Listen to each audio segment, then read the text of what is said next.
Hey everyone! If you've been following me on this channel for a while, you may have noticed that there is a specific tool I keep having to go out and borrow, typically at my place of employment, and that is a lathe. Now for some reason I often find myself having to make something on a lathe, and I have been thinking it would be really nice if I had one of those for myself, because it often puts my projects on hold when I have to go somewhere else to do that type of work, rather than if I could just do it here at home.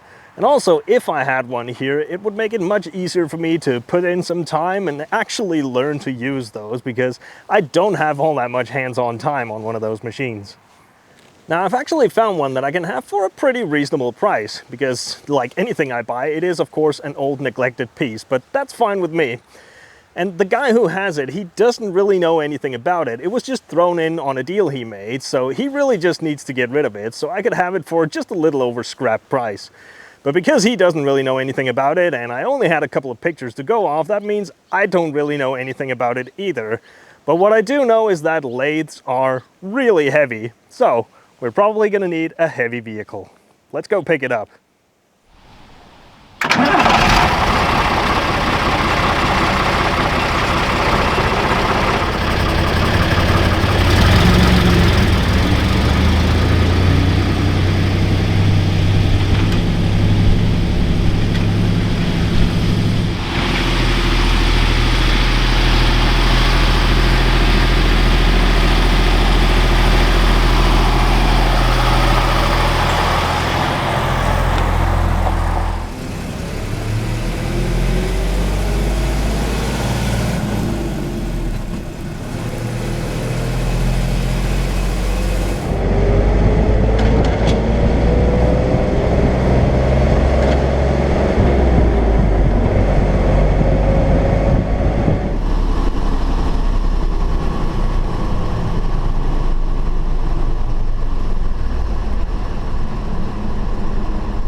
Right, so here we go. I think this thing is going to live right here, at least for now. It might have to move. Well, it will have to move because there's going to be some changes to the building around it.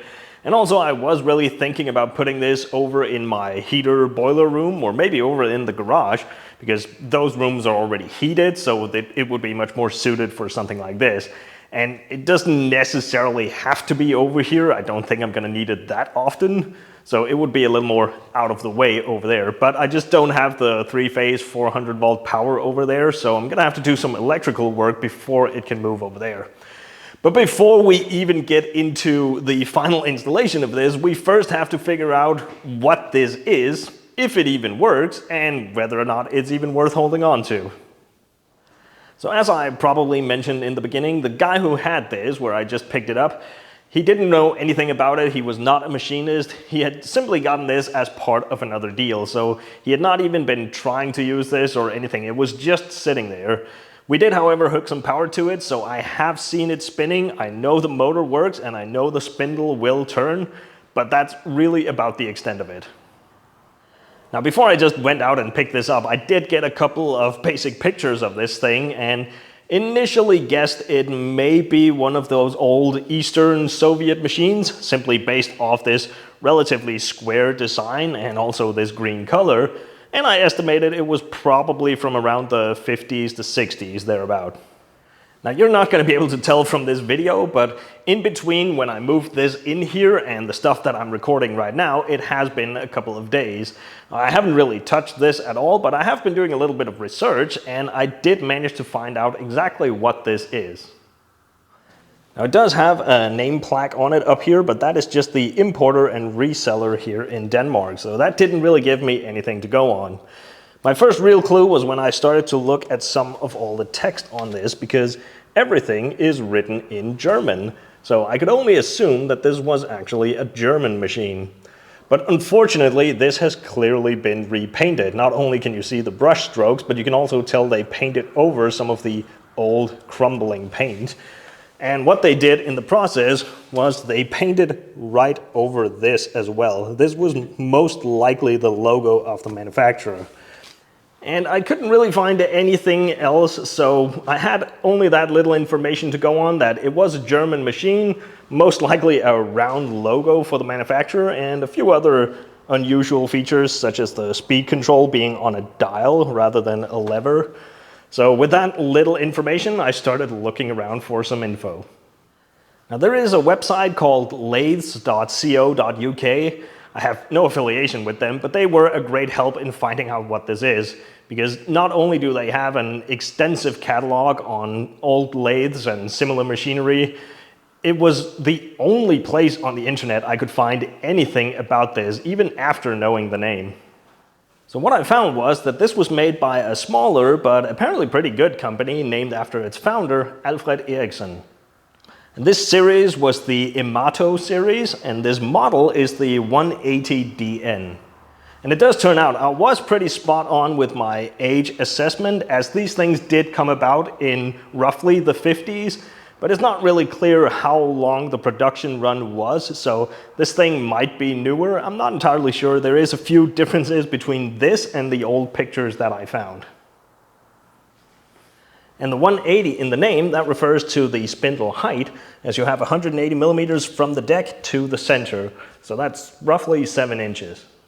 And one thing that I really liked when I saw it is that you do have the option to remove this piece down here, giving you a further roughly 90 millimeters of clearance, so roughly an extra 3.5 inches if you have to work on something slightly bigger. And the maximum distance between the centers is 1 meter, so just about 40 inches. Oh yeah, and one more thing that some might want to know. The bore size of the spindle here is 46 millimeters, so just shy of 2 inches. Actually not bad for a machine of this size. Now, I am trying really hard to make it at least seem like I kind of know what I'm talking about with this stuff, but I really don't. I have very limited experience with these machines. So before we go any further, I should just point out that I am not a machinist. This is not what I do. I've only picked up on this within the last couple of years. Now, coincidentally, my dad actually is a machinist, at least partially, but it's just not really the type of work you bring home with you, unless you're a weirdo like me and you buy your own machines. But my dad didn't do that, so I haven't really been learning about this stuff from him. Now, I could no doubt go to him and ask about this if I need to. But really, most of what I've been doing with these machines is just self-taught. It's just stuff I've been picking up from just watching other people use these tools. And also watching other YouTubers like Cutting Edge Engineering, and This Old Tony, and ABOM79, people like that. As it turns out, I have just the right amount of autism to find this stuff not only fascinating and interesting, but also a little bit intuitive. But with that said, I am not a machinist. I got this machine because I do want to learn more about it, I do want to get better at it, but I don't know the name of everything, I don't know exactly what everything does, so I might be saying some nonsense, and please just feel free to correct me or give me more info down in the comments, as I do want to learn more about it. Now, this machine didn't come with anything really. I don't have any of the tools for disassembly, I don't have extra gears, I don't have any other chucks but the one that's in there. It did seemingly have water cooling on it at some point because the piping and stuff is still there, but the pump and reservoir and all the other stuff has been taken out. So really all I have at this point is what is in the machine, which is a set of seemingly all handmade tools, a single half piece of high-speed steel, and one tool holder with one carbide insert. I think that's a WMNG insert. And also, for some reason, this was sitting on it, which is a tool holder for a quick change tool post, but that's not what's on here. This has a basic 4-way tool post, so I don't really know why this is here. Now, of course, I just have to talk about the overall condition of this because it no doubt looks terrible on camera. But honestly, most of this stuff, it is just dirt that's on here. There's nice, clean, smooth steel underneath. It really only has a little bit of rust on the end of this shaft, which is not really important. And it has ever so slight surface rust on a few parts of the rails here, but really it is mostly just very dirty, so I'm pretty sure this will clean up quite nicely, so we're gonna get to that later on. Now the chuck that's in here, at first glance, it looks pretty terrible, but when I put the key in and turn it, it's actually super smooth. It actually feels really well. I didn't expect that just from looking at it. Also, it has just a few single witness marks on it here, and I can't really see anything on this side, so it doesn't look like this is a machine that has been crashed a bunch of times. Now, because of all the dirt that's on it, it is moving a little bit tight, so I purposely haven't been moving it back and forth a whole lot because I really want to clean it up first. Also, the tailstock, it is moving in and out very nicely. It also just needs a cleanup. All the locks and levers all work. It is a little bit tight moving it on the rails here, but again, that feels like just dirt and old grease and stuff, so I suspect a cleanup is going to help tremendously on that. Unfortunately, I don't have any drills or anything for this. All I have is this one steady center that is in it, so I'm definitely going to have to find a drill chuck for that because that is something I use from time to time. I'm just going to have to figure out exactly what these tapered things are called. Let me know in the comments. Now, before I go ahead and start spending a whole bunch of time cleaning and oiling this thing, I suppose we should just figure out how much of this thing actually works.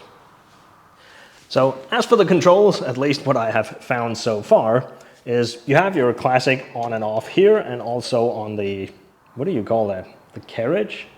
I think so. You have an extra on and off on that. Here you have some of the controls for your feeds. This one is switching between the regular feed and the threaded feed. This one is just different gears for that. And also in here you have an additional cascade style gearbox with many extra ratios. Now I assume most of this stuff is for thread cutting. It might even be the type of machine where you have to change out some of the gears back here or turn them around and stuff for changing between metric and inches and things like that. For now, I'm trying to just leave that as is as we try and see if everything else is working. This up here is also for the feed. It is for changing between the direction of the feed, if it is going out or in, and also between the high and low range on the feed speeds.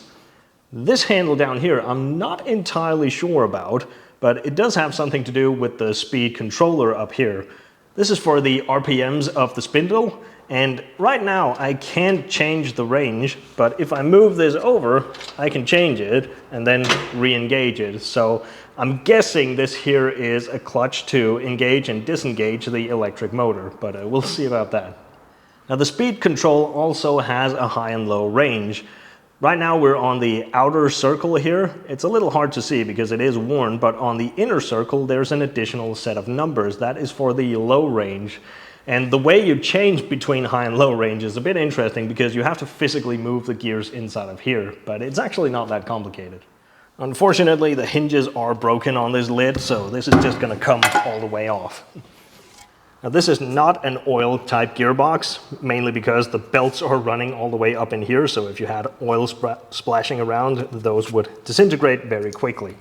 But there are other parts that do run in oil. Some of the gearboxes for the feed speeds down there, they do have a little oil gauge in them, so it is a mix between oil and non-oiled gearboxes on this machine. So right now we are in the high range, so the drive is running from here directly through the spindle and out to the chuck. So to move it into low range, we have to disengage this part and run through this gear over here. Right now this is just free floating next to the whole thing, not really doing anything. So we move the spindle around and we have this little lock on it that we can disengage, and now this gear is spinning freely off the rest of the shaft. So now we move this set of gears in between with this little lever over here. There we go. Now it is directing the power from here through this shaft and back to here, giving us a quite significant reduction in speed. But for now, I'm just going to leave it in the high range. I think that's probably what I'm going to be in most of the time, as it does go all the way down to 200 something RPM. So we just lock this back up and rotate it till it locks with the rest. There we go. Now, let's put some power to it and start running it and try to figure out some of all these other controls on the carriage. Get some power going here and see what it'll do. Let's give this thing a try.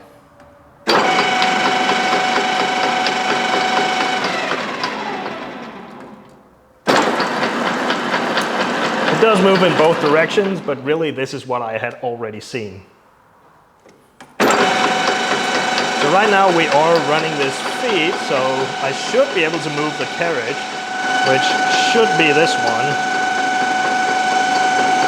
It is turning, it's very geared down, but it is moving. I don't know if you can see that.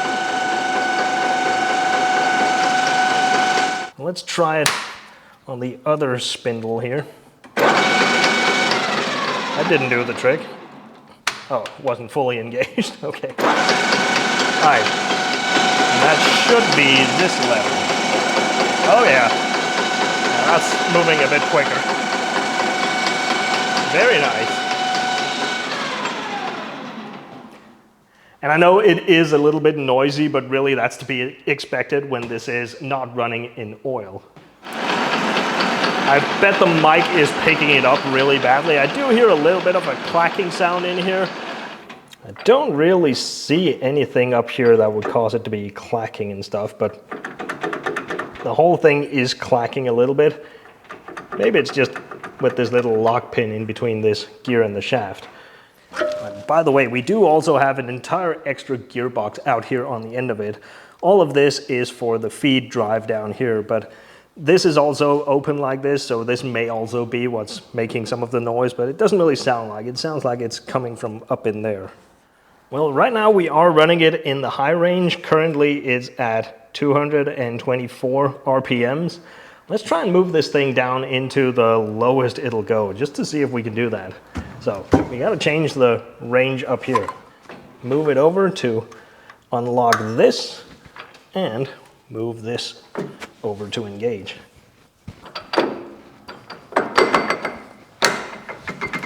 There we go. Let's see, what's the lowest setting on this? It ought to be the same position. It is, so it should be 28 RPM now. Oh yeah, that's pretty slow. It also stopped the clacking noise, so it is probably that pin in there. Actually, let's try the highest speed. I just want to see it. So we disengage that thing again. We put this back to lock and find the spot. There we go.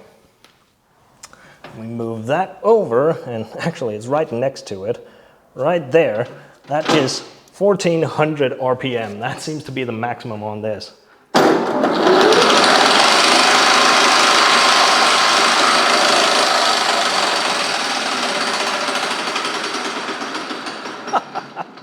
Oh yeah, that's fast. And also very loud without this cover. Let's just get this thing back on here. Also, I don't really want to hurt myself. So, get this back to a more sensible RPM. Now, let's try and see if it will actually cut something. Now, it turns out I don't have a whole lot of round stock just laying about. It's either really big or it's some really hard stuff like axle shafts and such. So we're just going to start with a nice big 20mm bolt and see what it does to that. Let's put it right around there. Spin that a bit. Looks all right. Let's see what it'll do.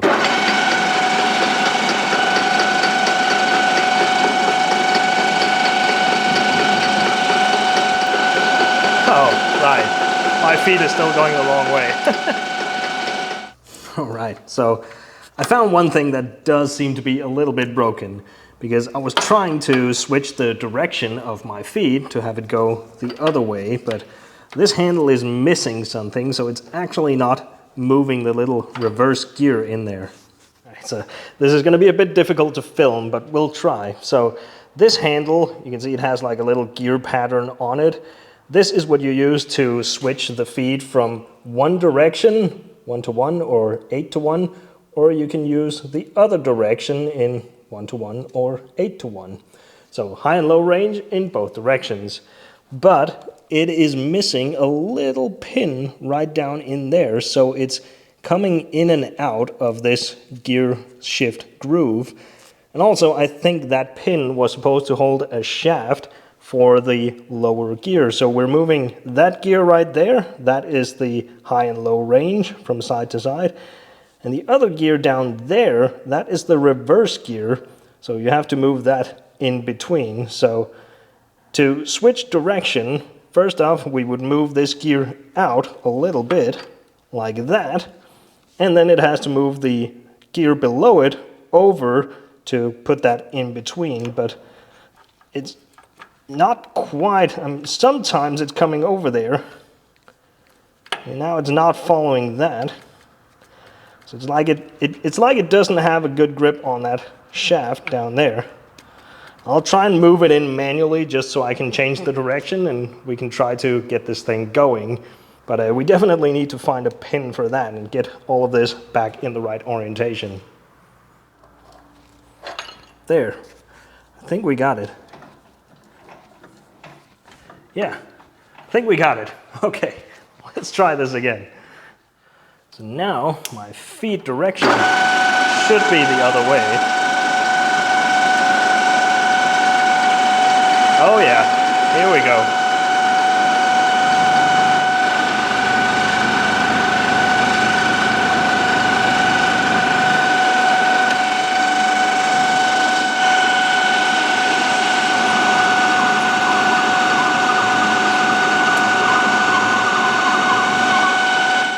Try and slow the feed down. Let's go to the lowest setting there. Oh, that's definitely slower. Let's try that.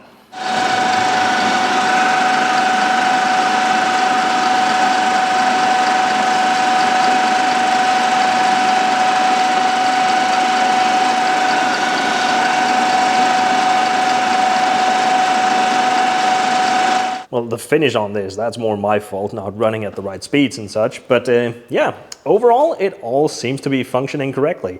Well, as for the whole thread cutting part, I don't really have any of the right tools and inserts and stuff to test that out properly. Besides, this whole chart is so dirty, I can't even see how I'm supposed to set it up. But I honestly have no reason to think that that stuff is not going to work. Everything is turning and not doing anything weird, and I know that it will engage that threaded rod up there. So honestly, it should work. It's just a matter of figuring it out and setting it up correctly. But for now, I've seen all that I wanted to see. Now, I'm not going to be running this machine anymore in this condition. Right now, I want to go ahead and just clean this whole thing up and get rid of all this dirt and surface rust and all this stuff. That's probably going to be very useful. I think I should be able to just take this off. Oh yeah. Could probably use some compressed air as well, but don't really want this stuff flying all over the room.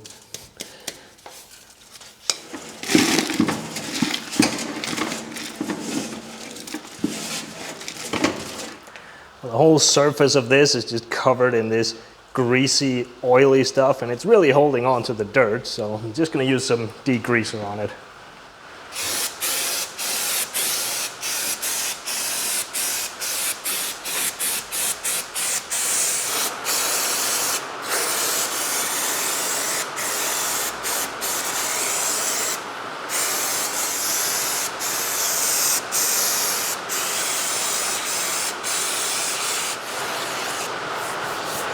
Sorry about the background noise, it just started raining quite a lot outside.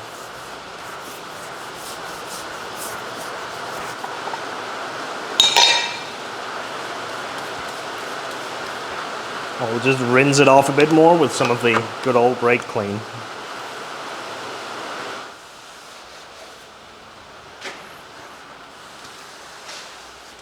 Well, it's already looking a lot better.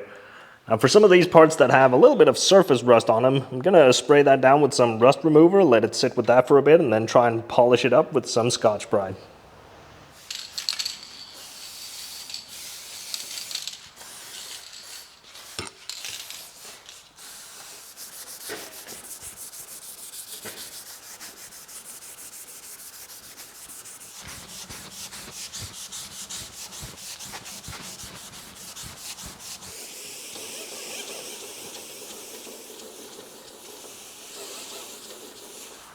And now we'll just rinse it off once again.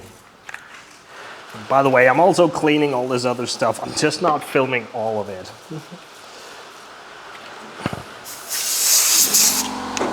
This is looking so much better. And now that we got the oil off everything, we can go ahead and put oil back on everything because all this bare metal is supposed to be covered in oil. Otherwise, it's going to rust really quickly.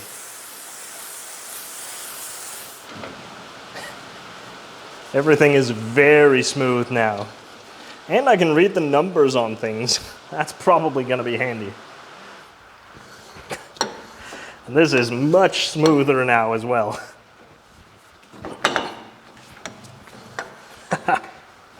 Nice. Now, as for the chuck itself, some of you might be thinking that I should take this off and clean that up as well, but I don't think I'm gonna spend the time and effort on this right now, partly because I don't have the right tool to take it off, but also it just feels really smooth and nice, and I don't think there's anything immediately wrong with it. I mean, it's obviously old and very used, but it really does seem to be just fine. Now, it's not just on the outside that it needs oil on the inside as well. And it does have several of these little oil ports, but unfortunately, whoever painted this was also kind enough to paint right over several of those. They were supposed to look just like that. It has a little ball in the middle, so you sort of just press them down and pump some oil down in there. But yeah, I'm gonna have to see if I can clean up these ones.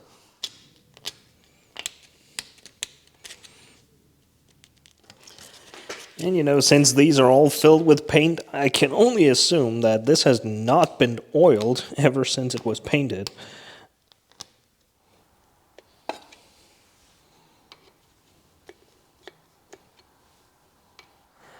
And we also have some really old school automatic lubrication on this machine. I don't know what this system is called, but I do know how it works. So these little trays, they were actually supposed to be filled like this one is with oil.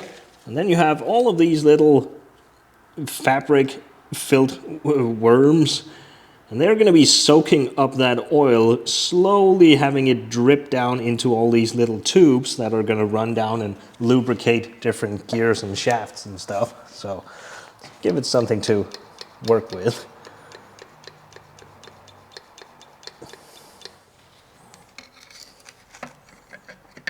By the way, this is also what is holding the scale that shows you how to set it up for different thread cutting.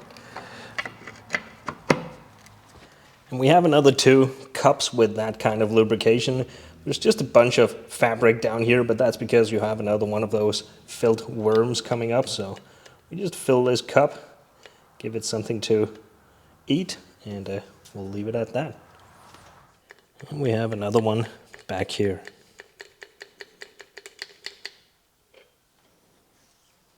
Now, as for my gears up here, I can only assume that they would just take a little bit of grease, because you don't really want oil splashing around up in here when we also have the belts running right here.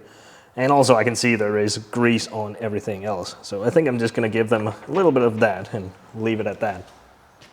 And out here for the bearings, we do have some of these little oil cups or oil ports as well.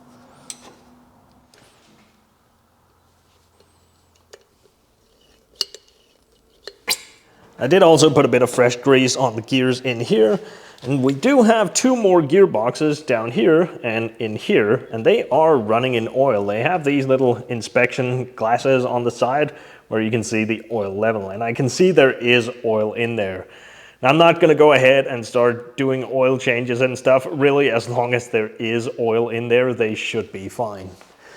But of course, with this being an older machine of a smaller manufacturer, I really haven't been able to find any kind of service manual or any other information really.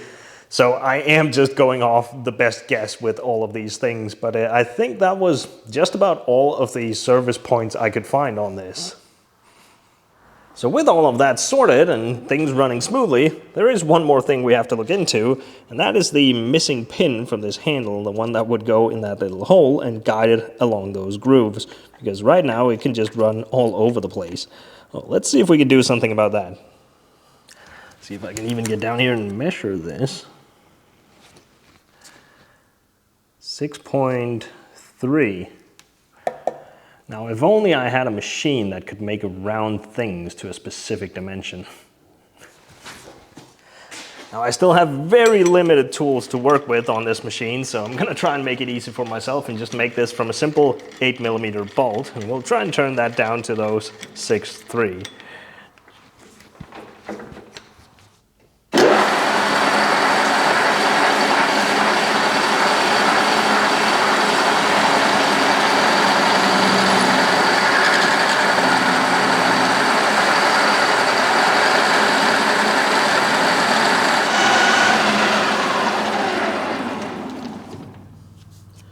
I just realized the height on this is wrong. It's hitting the side of this insert. It's not actually hitting the cutting edge. It's sitting a little bit too high. Yeah. Just has a couple of washers as spacers down here. Well, I found a piece here that is not only a bit more solid than just a couple of washers, but it's also a bit thinner. So let's see what this will do, if it'll bring it down enough. Yeah, I'm liking this angle a bit better. Still a little bit on the high side, but I think it'll work. Let's try it.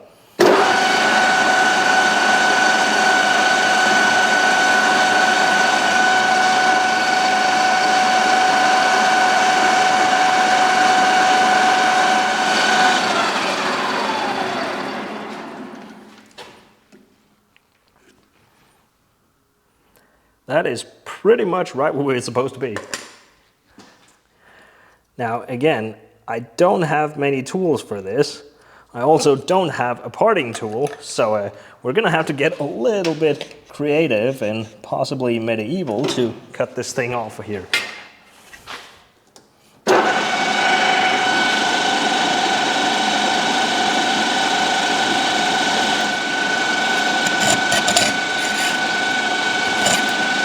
Aha.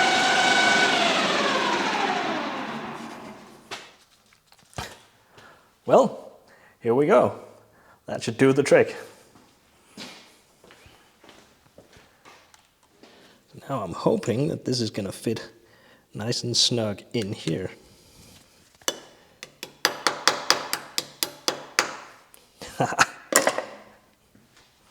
Now, this follows those grooves. Very nice. Now I can't really do a whole lot more with this until I get a few more tools and equipment for it. If I'm lucky, my dad may have a few things kicking around that could work for this. Otherwise, I'm just gonna have to start looking out for what I can find.